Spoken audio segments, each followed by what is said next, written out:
하나님의 방식과 때를 알면 실패하지 않는다라고 하는 제목으로 말씀드리려고 합니다. 하나님께서는 솔로몬의 타락으로 하나님이 솔로몬에게 이스라엘 왕국을 분열시키겠다 그렇게 예고하셨습니다. 예고대로 최고의 번영과 그리고 평화를 누렸던 이스라엘에 이것을 깨는, 평화를 깨는 대적들이 생기게 되었습니다. 지난주에 우리 살펴본 바와 같이 하나님의 예고대로 심판이 진행될 징조가 나타나기 시작한 거지요. 대적들이 일어나게 하셨습니다. 솔로몬 왕국의 번영과 그리고 강력한 힘으로 그동안 억눌려 있다가 솔로몬 왕국이 점점 타락, 몰락을 향해서 가게 되니까, 그런 조짐이 보이니까 에돔 사람 하닷 그리고 엘리야다의 아들 르손이 일어나가지고 솔로몬에게 반기를 주고 대항을 하기 시작하고 솔로몬을 괴롭게 하기 시작했습니다. 솔로몬 왕국의 대적들이 일어났고, 그리고 하닷과 르손 말고도 또 솔로몬을 대적하는 이가 생겼는데, 하나님의 선언대로 정말 이스라엘이 불로 나누어지게 되는 결정적인 그런 반란 사건이 이제 시작되려고 합니다. 여로보암의 반란 사건입니다. 여로보암은 솔로몬의 신하였던 느밧이라고 하는 사람의 아들이었습니다. 에브라임 지파 사람이었습니다. 오늘 성경 본문에 그렇게 가르쳐주고 있습니다. 이 지파 배경이 왜 중요하느냐, 오늘 말씀을 들어보면 이해가 될 줄 압니다. 여로보암이 솔로몬의 퇴락을 감지하고 그가 솔로몬의 신하였고, 그리고 솔로몬에 의해서 등용되었던 사람임에도 불구하고 솔로몬 왕이 돼 복종하기를 거부하고 반역을 일으키게 되었습니다. 어떻게 하면 배신한 거지요?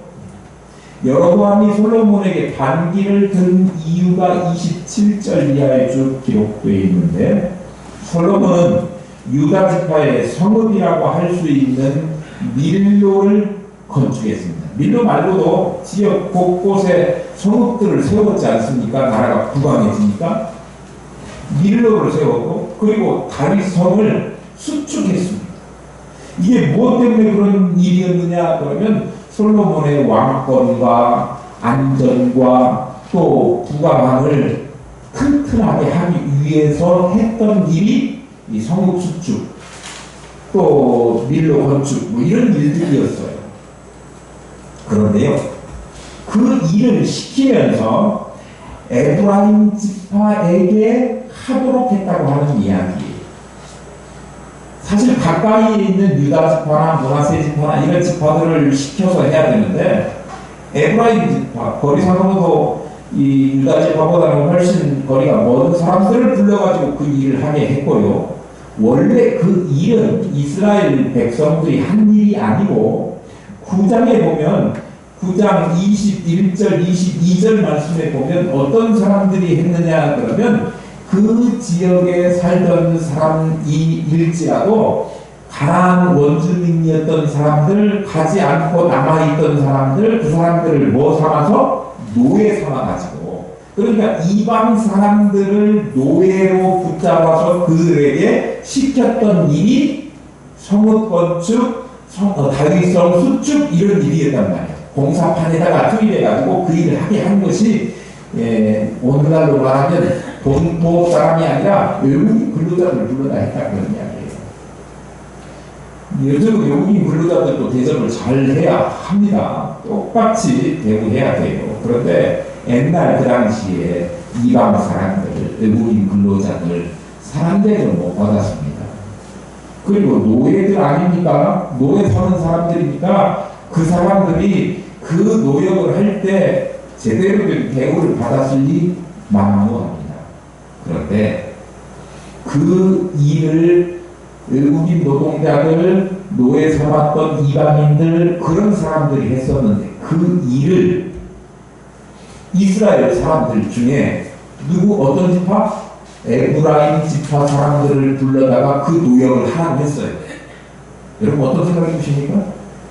여러분이 만약에 에브라임 지파 사람이라면 나를 무슨 노예 취급하나? 내가 종인가? 이렇게 생각할 거 아니겠습니까? 혼자만 그렇다고 하면 그냥 혼자만 느끼고 뭐 불만이 있어도 별말 못하겠지만 에브라임 지파 사람들이 다 그런 취급을 당했다고 생각하니까 속이 부글부글 끓었어요. 그러나 솔로몬 정권이 강력하고 힘이 있을 때는 감히 말을 못하다가 근데 솔로몬이 하나님 앞에 범죄하고 그의 힘이 빠지고 퇴락하고 몰락하게 되니까 그 이야기를 강력하게 주장하기 시작하는 거예요. 그래서 이방 노예들을 역군 삼아 건축 사업을 하던 당시에 그와 똑같은 취급을 당한 에브라임 지파 사람들이 불만이 쌓이게 되니까 그 상황을 이용해서 에브라임 지파 출신의 눈치 빠른 여로보암이 발랄을 대적을 일으키게 한 것입니다. 대적이 된 것입니다. 참 인간의 생각이 영특한 것 같지만 인간이 하는 것이 다 영리한 것 아니고 어리석을 때가 많다. 인간의 지혜와 계획이 어리석을 때가 많다라고 하는 것을 알 수 있습니다. 솔로몬이 왕권을 상징하는 예루살렘의 성의 안전을 위해서 밀로를 건축하고 왕권의 위엄을 드러내려고 다윗성을 수축했지만 그 사업을 벌이는 동안에 그 안에 골마가지고 오히려 왕권이 퇴락하고 왕국이 분열되게 되는 원인 제공을 그렇게 했다는 거죠.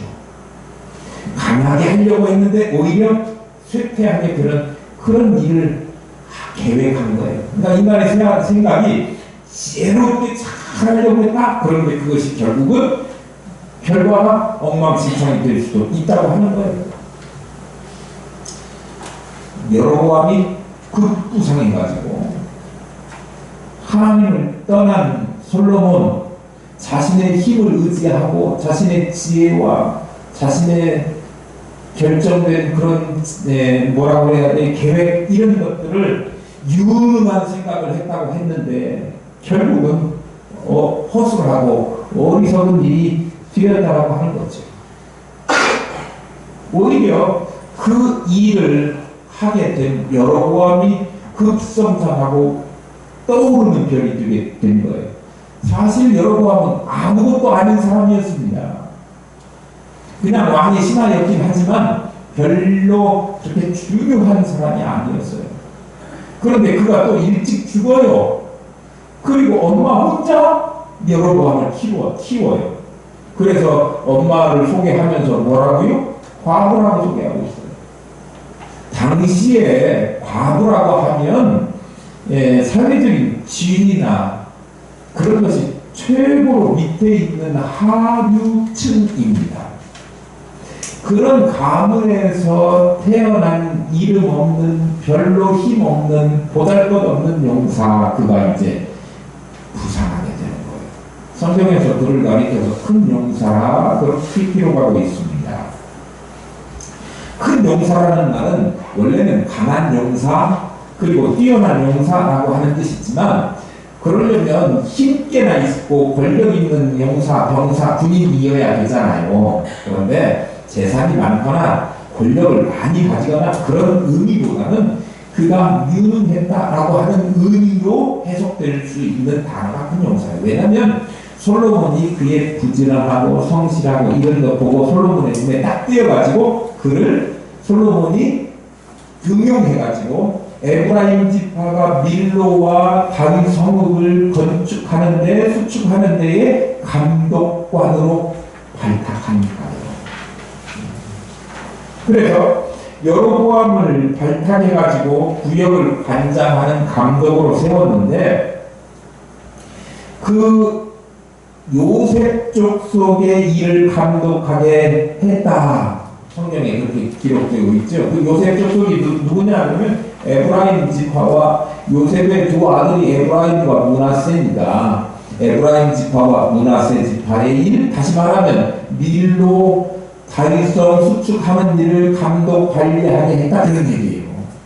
지금 불만이 가득 차 있는 에브라임 지파의 그 노력하는 일에 우두머리가 되게 했다 그런 말씀입니다. 그런데 자기 팔은 뭐예요? 피는 물보다 진하고 팔은 안으로 눕는다고 에브라임 지파 사람이 에브라임 지파 감독을 하면서 자기 지파 사람들의 불만이나 이런 것들을 다 들었을 것 아닙니까? 그러니까 자기가 대표로 그 사람들을 힘으로 그 사람들을 등에 업고 힘을 입고 반기를 들고 솔로몬을 대적하기 시작하는 것입니다. 노예처럼 강압에 못 이겨서 일을 하게 됐으니 불만을 만들기에 충분했던 이 지파 사람들이 이제 에브라임 지파를 중심으로 해가지고 여로보암과 함께 솔로몬 왕을 배반하고 반란을 일으키게 된 거예요. 여러분 어떤 생각 드십니까? 저는요, 여로보암이 딱 제 2의 솔로몬이구나. 하나님이 이 여로보암을 등장시켜서 솔로몬이 네가 하는 짓이 그런 짓이야 라고 알려주는 것 같아요. 보세요. 여로보암이 솔로몬의 신하였고 솔로몬에 의해서 등용돼가지고 감독관 됐잖아요. 그런데 그가 교만해져가지고 솔로몬 왕에게 반기를 들고 솔로몬에게 복종하기를 거부하고 자신의 권세를 내세워서 백성들을 규합해가지고 반역을 일으켜서 오히려 솔로몬을 대적한 거예요. 자, 솔로몬 보십시다. 솔로몬은 이스라엘 백성들에 대해서는 왕이지만 여호와 하나님을 자신의 왕으로 삼아서 신하로서 하나님께 충성을 다해야 되고 하나님의 명령을 순종해야 되는 위치에 있는 사람이 솔로몬이었습니다. 비록 백성들에 대해서는 왕의 신분이었지만 솔로몬은 하나님께 대해서는 하나님의 뜻을 따라서 신정왕국 이스라엘을 잘 다스려야 했던 사람인데 하나님과의 언약을 고의로 어겼을 뿐만 아니라 그 끼안은 하나님을 떠나고 뭔 말이에요? 하나님을 배신하고 그리고 하나님이 많이 두지 말라 하는 것들을 다 골고루 다 많이 뒀어요. 삼각 말 금은 아내들 많이 두고 그리고 우상을 자기만 숭배하는 게 아니라 조장해서 산당도 지어주고 그렇게 하지 않았습니까? 그러니까 하나님 앞에 범죄하기에 이르기까지 하나님의 뜻을 거부했던 하나님께 반역을 저질렀던 장본인이 누구예요? 솔로몬이잖아요. 그러니까 솔로몬에게 너도 봐라. 네 신하가 그렇게 하면 제대로 된 일이라고 생각하면 깨달아라 이렇게 하는 거예요. 결국 솔로몬은 어떻게 됩니까? 솔로몬이 어떻게 될지, 솔로몬 왕국이 어떻게 될지 그것을 말해주는 선지자가 오늘 본문에 등장합니다. 그게 누구냐 그러면 아히야 선지자예요. 아히야 선지자. 아히야 선지자는 에브라임 지파 그 성읍이었던 실로에서 제사장 가문 출신이었던 사람인데 다윗과 솔로몬의 초기에 활동했던 선지자가 나단 선지자였죠. 나단 선지자의 뒤를 이어서 르호보암 시대까지 선지자 역할을 했던 사람이 아히야 선지자예요. 하나님의 말씀에 충실히 했던 사람이고 하나님의 말씀을 충실히 대언했던 사람이었습니다. 일생 동안 철저히 하나님만 따르고 나단 선지자가 그랬던 것처럼 아히야 선지자도 나중에 이 여로보암이 범죄하니까 여로보암에게 가가지고 하나님의 말씀으로 그에게 경고하고 심판의 말씀을 전했던 선지자가 아히야 선지자예요. 어쨌든 이 아히야 선지자를 예루살렘에서 나가던 여로보암이 만나게 됩니다. 아히야 선지자는 그날 새 옷을 입었습니다. 새 옷을 입고 왔는데 그를 들에서 단 둘이 만났을 때 자기가 입고 있던 옷을 찢어가지고 12조각을 냅니다. 그 중에 10지파를 여로보암에 주고 한 지파를 10개를 여로보암에게 주면서 이거 너 가져라 그렇게 이야기하는 거예요. 결국은 뭐냐 그러면 이스라엘을 쪼개시겠다라고 하는 하나님의 말씀을 행동으로 눈에 보여지는 것으로 직접 아이야 선지자를 통해서 말씀하시는 겁니다. 10지파를 여로보암에게 주고 이게 아이야 선지자가 한 일이지만 누구의 뜻이에요? 하나님의 뜻이에요. 그러니까 선지자를 통해서 말씀하시는 것이 곧 하나님의 뜻이라고 하는 사실을 여러분들이 안다고 한다면 하나님의 말씀을 대언하는 대언자의 입을 통해서 나오는 메시지가 그냥 말이 아니라고 하는 것을 여러분들은 기억하셔야 됩니다. 어쨌건 그 이야기는 이스라엘을 12지파 중에 10지파를 누구에게 주겠다는 얘기예요? 여로보암에게 주겠다. 그리고 한 지파는 솔로몬에게 남겨주겠다. 그런데 사실 계산을 해보면 12지파에서 10지파 빼면 2지파가 남아야 돼요. 2지파를 솔로몬에게 주겠다 그렇게 해야 될 거 아닙니까? 그런데 솔로몬에게 약속된 지파는 한 지파 주겠다 그렇게 이야기한 거예요. 왜냐하면 베냐민 지파와 유다 지파는 그냥 한 지파 취급해요. 왜냐하면 그 경계가 우리나라처럼 딱 바다로 딱 경계가 그어져 있든지 아니면 강이나 이런 것들로 구분이 딱 돼 있으면 여기까지는 너네 땅, 여기까지는 우리 땅 이렇게 돼 있는데 이 베냐민 지파와 유다 지파는 경계가 모호하고 거의 다 붙어 있어요.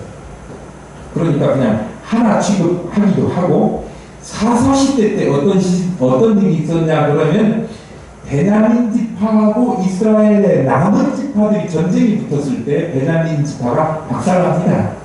그래가지고 베냐민 지파에 남아있는 사람들의 숫자가 정말 조금만큼 남아있어요. 조금밖에 겨우 명맥만 유지할 수 있을 만큼의 숫자밖에 안 남아있었기 때문에 이건 있다고 봐야 되는지 없다고 봐야 되는지 할 정도로 없다고 하기에는 좀 그렇고 있다고 하기에는 너무 없고 그러니까 그냥 한 지파 취급을 하게 되는 거예요. 그래가지고 남은 지파가 2지파이지만 우리 성경은 뭐라고 이야기하느냐면 한 지파를 솔로몬에게 주겠다 그렇게 이야기합니다.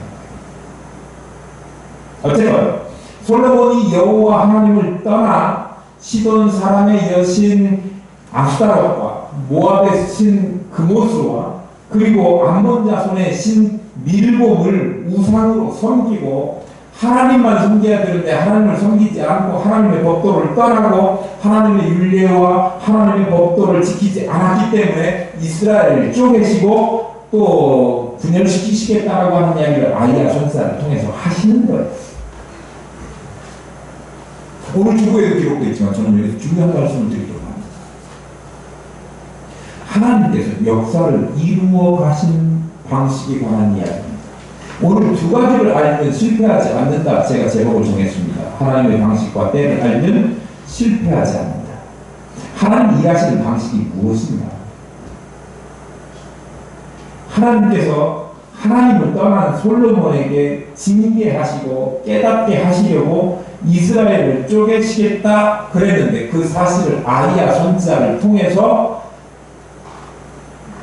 솔로몬에게 말씀하십니다. 여로보암에게 이야기하죠. 말씀하시는 거예요. 그래서 미리 말씀하시고 나중에 그대로 실행하시는 하나님, 말씀하신 대로 행하시는 하나님 이 심을 보여주고 있습니다. 우리 성경 많이 읽으시잖아요. 아모스 선지자 그가 한 말 중에 이런 말씀이 있습니다. 주 여호와께서는 자기의 비밀을 그 종 선지자들에게 보이시지 않고서 결코 행하시지 않는다. 그러니까 말씀하시지 않고서 행하시는 바가 없는 거예요. 반드시 말씀하시고 행하시는 거예요. 하나님이 말씀을 통해서 우리에게 경고하시거나 부탁하시거나 또는 격려하시거나 그렇게 하시지 않고 하나님의 일을 하시지는 않는다. 그게 징계가 됐던 축복이 됐던 어떤 것이든지 하나님께서는 말씀하시고 행하신다. 그러니 다행이죠.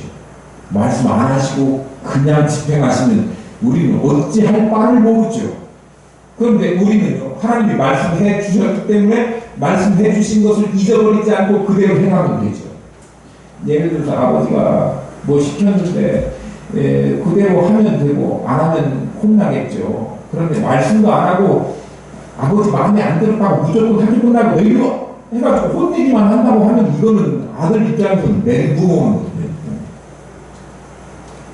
그런데 하나님은요 친절하신 하나님, 우리에게 미리 알려주신다라고 하는 사실입니다.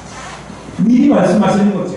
진노의 역사건 축복의 역사이건 하나님은 미리 말씀하셔요.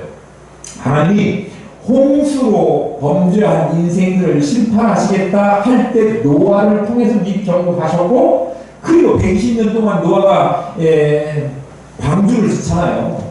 그동안 충분히 회개할 수 있는 기회에, 하나님께로 돌아올 수 있는 기회에, 불순종에서 순종으로 돌아올 수 있는 기회를 주시는 거예요. 미리 말씀을 하셔서 인간들이 알기 때문에. 그리고 그 말씀대로 다 이루셨지요. 소돔과 고모라가 얼마나 대표적이고 향락적이고 이게 말로 입에 담을 수 없는 그런 도시였지 않습니까? 그냥 멸망시켰습니까? 아브라함을 통해서 경고하시고 그 이후에 심판을 하셨습니다. 모세를 통해서 애국 왕과 이스라엘 백성들에게 10가지 재앙을 내리겠다라고 하는 이야기를 미리 경고하시고 그대로 실행하셔서 이스라엘 백성들을 구출해 주셨습니다. 말씀하시고 행하십니다. 우리에게 예수 그리스도 메시아를 보내주실 때도 역시 말씀에서 구약에서부터 선지자를 통해서 계속해서 우리에게 말씀하시고 정말 약속하신 대로 말씀하신 대로 우리에게 예수 그리스도를 이 땅에 보내주셨습니다. 이 주님께서도 이 땅에 당신이 오셔서 어떻게 고난받을지, 어떻게 십자가를 지실지, 어떻게 죽으실지, 그리고 어떻게 다시 타실지에 대해서 다 말씀하시고 그 말씀하신 대로 이루셨습니다.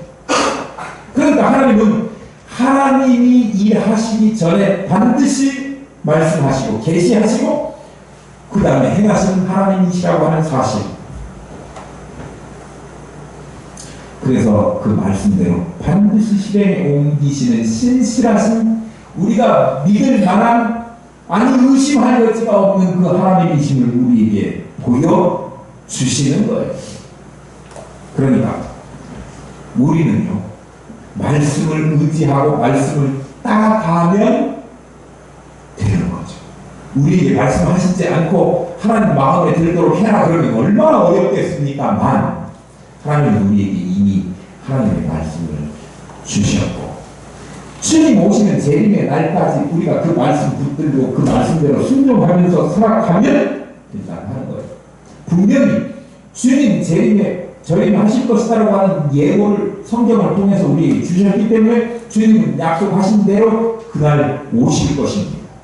그날까지 우리가 약속의 말씀을 붙들고 잊어버리지 말고 끝까지 전진하셔서 하나님이 원하시는 그런 사람으로 그렇게 하나님의 뜻을 준행하면서 그렇게 주님 맞이하는 저와 여러분 되시기를 축복합니다. 오직 하나님의 말씀의 터 위에서만 살아가셔야 된다라고 하는 거예요. 솔로몬과 그의 백성들이 범죄한 결과 하나님께서는 마땅히 이스라엘을 멸망시키고 나라 전체를 빼앗아야 마땅하지만 오히려 다윗을 기억하셔서 진노 중에도 솔로몬을 몽땅 빼앗겠다 그렇게 하지 않으시고 은혜를 베풀어 주시겠다 그렇게 말씀하십니다. 34절에서 36절 말씀입니다. 우리 같이 한번 읽어볼까요? 같이 한번 읽어보죠. 시작. 그러나 택한 종 다윗이 내 명령과 내 법도를 지켰으므로 내가 그를 위하여 솔로몬의 생전에는 온 나라를 그의 손에서 빼앗지 아니하고 주관하게 하려니와 내가 그의 아들의 손에서 나라를 빼앗아 그 열 지파를 내게 줄 것이요 그의 아들에게서는 내가 한 지파를 주어서 내가 거기에 내 이름을 두고자 하여 택한 성읍 예루살렘에서 내 종은 다윗이 항상 내 앞에 등불을 가지고 있게 하리라. 아멘. 그리고 솔로몬이 우상 숭배하고 하나님 앞에서 불순종했었지만 하나님께서 그의 아버지 그의 부친 다윗의 믿음과 그리고 그보다도 다윗과 하나님 사이에 맺은 언약 그때 약속하셨지 않습니까? 그러니까 솔로몬을 즉시 버리지 않으시고 왕 분열의 심판을 그의 아들대로 미루시고 그에게 하기를 기다리시면서 여전히 그가 이스라엘 백성의 지도자의 자리를 계속 유지할 수 있도록 은혜를 베풀어 주셨습니다.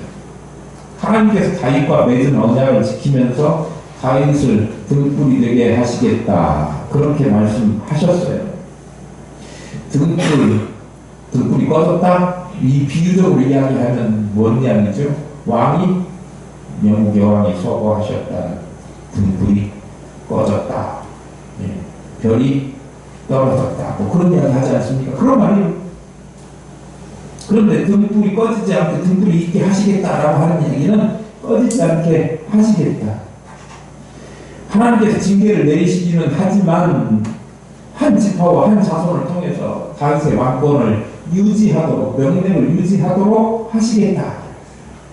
여로보암을 위하여 열 지파를 주고 나라를 새로 세우도록 다시 말하면 이스라엘을 쪼개도록 하실 것이지만 여로보암이 전체 이스라엘의 왕이 되게 하지는 않을 것이고 그때도 솔로몬의 때는 아니고 솔로몬이 죽은 사후에 나야 오늘 오후가 지나가야 성경 말씀에 오늘 오후 시간에 이제 그 대목 살펴보니까요. 솔로몬이 죽는데요. 솔로몬이 죽은 다음에 나야 그렇게 하시겠다라고 하는 하나님의 뜻을 보여주신 것입니다. 솔로몬의 생전에는 온 나라를 그의 손에서 빼앗지 아니하고 주관하게 하려니와 34절에 그렇게 기록하고 있지 않습니까? 그렇게 이야기했는데 갑자기 40절 보시면 솔로몬이 여로보암을 죽이려고 합니다. 40절 제가 읽어볼까요? 이러므로 솔로몬이 여로보암을 죽이려 하며 여로보암이 일어나 애굽으로 도망하여 애굽 왕 시삭에게 이르러 솔로몬이 죽기까지 애굽에 있습니다. 누구 같아요? 하닥 같네요. 하닥도 죽게 생기니까 도망가가지고 애굽으로 갔다가 솔로몬 죽은 다음에 돌아왔지 않습니까? 네. 성경에서 왜 솔로몬이 여로보암을 죽이려고 했는지 구체적으로 말하고 있지 않아요. 그런데 성경을 자세히 들여다보면 솔로몬이 여로보암을 죽이려고 한 것은 여로보암이 반란을 일으켰기 때문에 반란을 일으킨 사람을 그냥 놔두지 않지요. 역적이니까 반란군이니까 잡아다 죽이는 것 아닙니까? 사실 어떤 사람들은 이렇게 생각하는 사람도 있어요. 솔로몬이 여로보암을 죽이려고 했던 것은 그 여로보암에게 열 지파를 주어서 나중에 그 열 지파를 다스리고 나라가 쪼개질 것이니까 그 이야기를 들었다는 거죠. 뭔 이야기를 들어요? 아히야 선지자가 여로보암에게 한 이야기를 들었을 것이다. 근데 그거는 맞지 않는 이유가 26절인가 오늘 부분의 말씀에 보면 27절인가요? 몇 절이요? 29절에 보면 여로보암하고 아히야 선지자하고 단 둘이만 둘에서 이야기했어요. 그러니까 다른 사람이 알 수 있는 여지가 없는 거죠.